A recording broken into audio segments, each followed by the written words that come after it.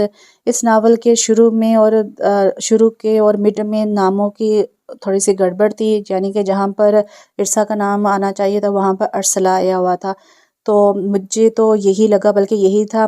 تو باقی آپ کو ناول کیسا لگا کمنٹس باکس میں بتائے گا۔ انشاءاللہ پھر ملتے ہیں۔ تھوڑا سا اس کا ناول کو مزید اینڈ پہ ہونا چاہیے تھا تاکہ وہ بیان کر دیتا کہ بھی ہاں جی مجھے پتا تھا کہ تم کیا بات کر رہی ہو۔ باقی ناول اچھا تھا۔ انشاءاللہ پھر ملاقات ہوتی ہے۔ کوئی بھی غلطی کوتاہی ہو اس کے لیے معذرت۔ پھر ملتے ہیں۔ اللہ حافظ۔